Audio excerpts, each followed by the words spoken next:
Good morning, dear friends, and happy Saturday. I believe it's a Saturday, October 7th.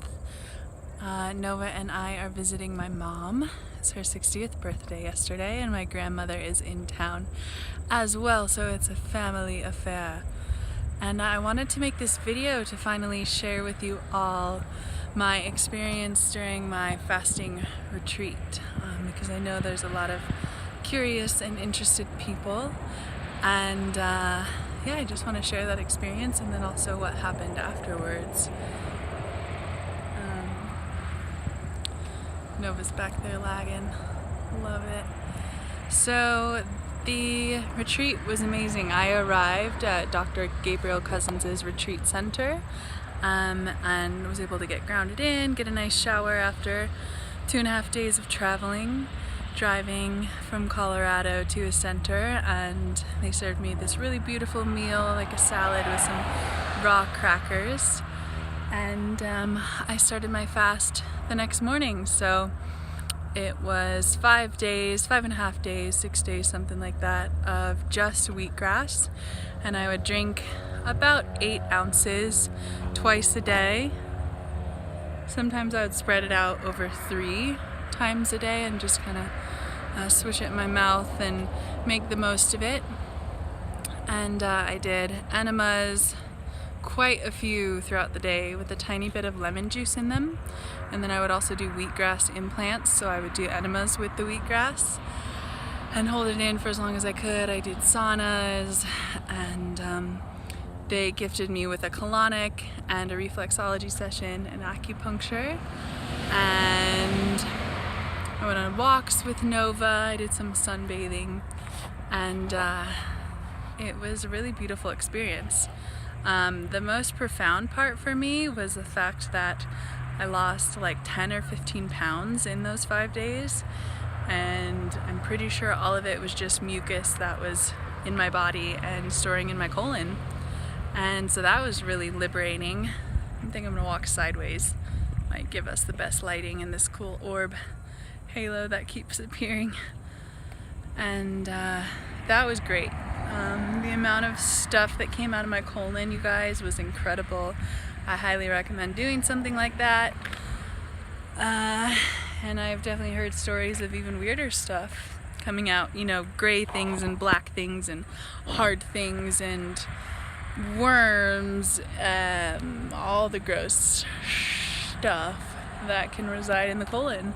And I do regular enemas, I eat really clean, and it was still tons and tons of stuff coming out of my colon. For some reason Nova's just staring at me, and she stopped walking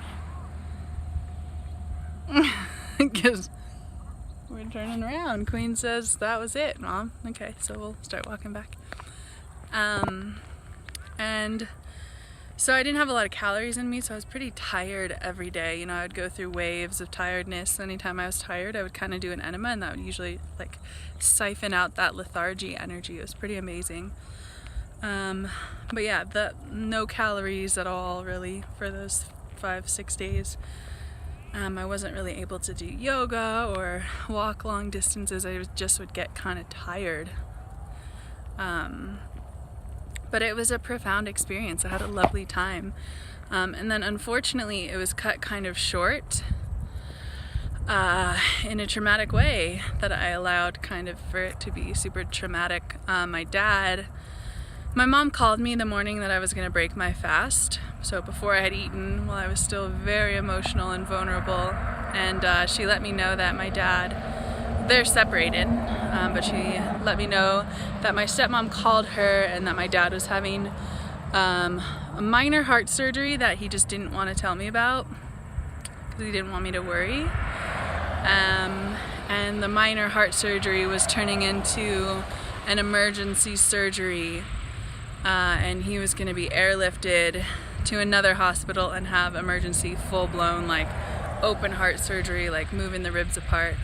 And so I hyperventilated and freaked out and thought I was 20 hours away from my dad and that he was gonna die. So that was hard. I just kind of wept and cried hysterically for a while and called my best friend and got to cry more with her, and knew that I had to eat a little bit of food to kind of like literally ground myself and not drive in a panic and pack up my things and get the heck out of Dodge 2 days early. So I did that slowly and ate some watermelon. And then it was really fucking, excuse my French, YouTube, for that. But it was really dramatic because my stepmom, for the second time, tried to refuse my company. She tried to make it so I couldn't see my dad when I thought he was dying. This is the second time. She has a lot of fear in her around my presence because I'm so authentically passionate about health, and especially about my dad. He's my best friend, and I want to see him get healthier, not weaker and sicker and die faster. I want my dad to live forever, of course. And so when she found out I was driving 20 hours, she told me it was best to stay put and that I wasn't welcome. And she lied to me and said that my dad thought that was the best idea too.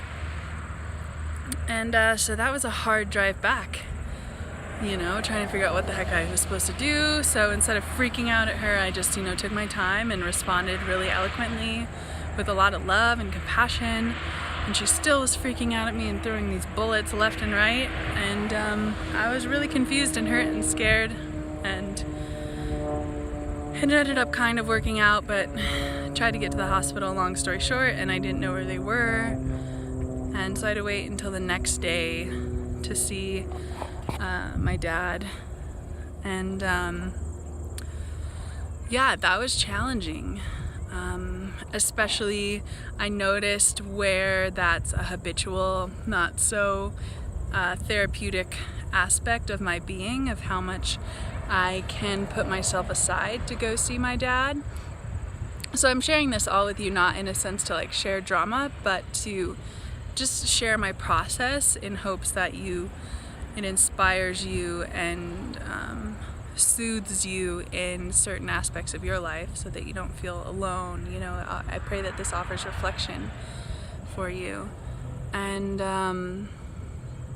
I noticed as soon as I made the decision to go see my dad, instead of breaking my fast slowly and taking a few days slowly to like reground and then drive, I noticed like my womb got tight, my breasts got tender, and I just felt like my health instantly like take a turn. And like I could just feel the patterns that my mom went through, and those codependent patterns within me that I put my dad before me, and that don't serve me.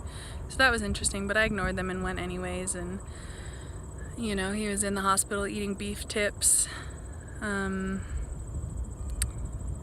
the nurses had given him Milky Ways, so I brought him watermelon and grapes and some of my friends' healthy raw desserts, and he ate some, but haven't seen my stepmom yet, which is super interesting. And hello. Hello. There's some dog action happening. Hi. How are you? Good, making a YouTube video. Oh, nice. Yeah. Nice day for it. Yeah, it's so beautiful out, we're so lucky. Bye, you too.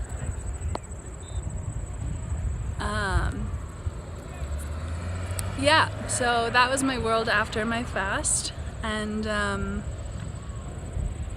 profound microcosmic noticing of my macrocosmic tendencies and habits and things that are beneficial and not so beneficial.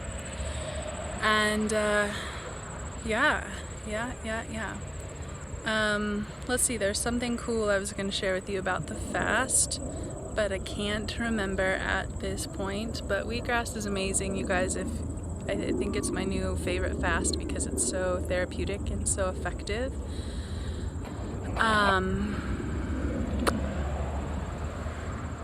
also drove 20 hours straight. It was amazing. It was quite the experience. I just put on some good bhakti fueled music and just beelined it straight from almost the border of Mexico, back to my mountain house in Colorado.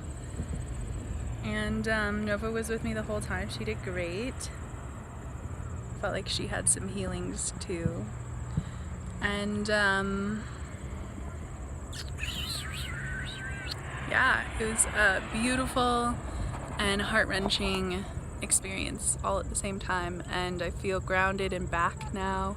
It took me, you know, like 3 or 4 days to finally feel back to myself again for a number of reasons, and I probably gained like a little over half of the weight back, which feels good. You know, it's cold here, it's winter, and I don't like to feel skinny and ungrounded. I get very I can get that tired, depleted feeling quickly, so I feel healthy and strong. I'm back in my practice, my asana, my workout practice, and that feels great. And been giving a lot of beautiful iridology readings and massages back in town and online, and that's really, really beautiful. Back to my raw diet, and it's super fun when my grandmother is here, because she's very interested in raw food, and told me last night that her and my grandpa are thinking about going vegetarian. Not vegan yet, but vegetarian. And my mom's always great. They'll both just kind of eat whatever I make, especially my mom. It's so fun. So I've been making smoothies. I'm gonna make juice. We made a delicious salad with an awesome salad dressing yesterday, and some raw protein bars. My grandma wanted to experiment with those, so that was really fun. And yeah, it's been a great experience here. You can see I'm like a little bit south of Denver, kind of in the suburbs. And the leaves are changing, and the leaves are changing at my house. It's so beautiful. And it's a dog just yelling at me from the car window. And there was something else I wanted to tell you guys, but it's like escaping my brain. But if I could just leave you with the pearl of trust your intuition and be kind to yourself and take care of yourself and love yourself, and then that will ripple out to your family and your friends, and just be good to you, and take the time to regularly cleanse and detox your body. At the change of every season is really when we're supposed to cleanse. And you know, the idea of why a raw food diet is so healing is, number one, it cleanses and detoxes your body on the regular. And number two, you get the most bang for your buck. You get the most nutrients. Like, why would we waste our time eating cooked food and eating processed food?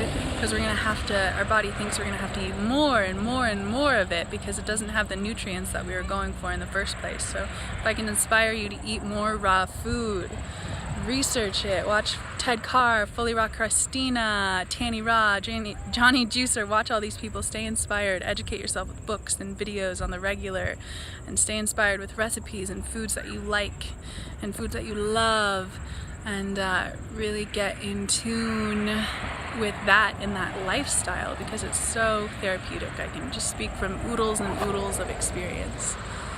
And I think that's it for now. If you have any questions about my fast, if you want to know more about that center, or you want me to help formulate a fast for you at home, or find that center that's for you across the globe, just let me know. I have experience with that. And I'm teaching an online iridology class on October 11th at 10:30 a.m. Mountain Standard Time, Canada time too. And it'll be live recorded in interactive Zoom format. So I'll be doing a PowerPoint with lots of examples and basics of iridology. You can ask questions live. We can see each other's videos, or you can just do audio if you're not feeling like sharing video, but you'll see me and Nova the whole time.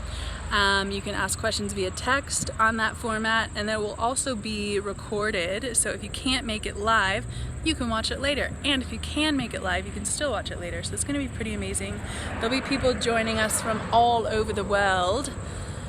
And I'm stoked. If you have any questions about that, let me know. The registration is only $20. And the registration is on my Instagram profile, and it's also on my website. So if you go to understandthyself.com, you'll see it right on the front page. Just click to register. If you want me to use your irises as an example, hello. Yay, good. If you want to use you want me to use your irises as an example in the class, just send your irises to me. If you want a reading, as always, I do them Skype, in person, over the phone, via email, whatever's best for you, all at different price ranges. And Nova and I love you guys so much. I hope you have a beautiful day being you, authentically, staying inspired on your path. Stay inspired, y'all. Love you.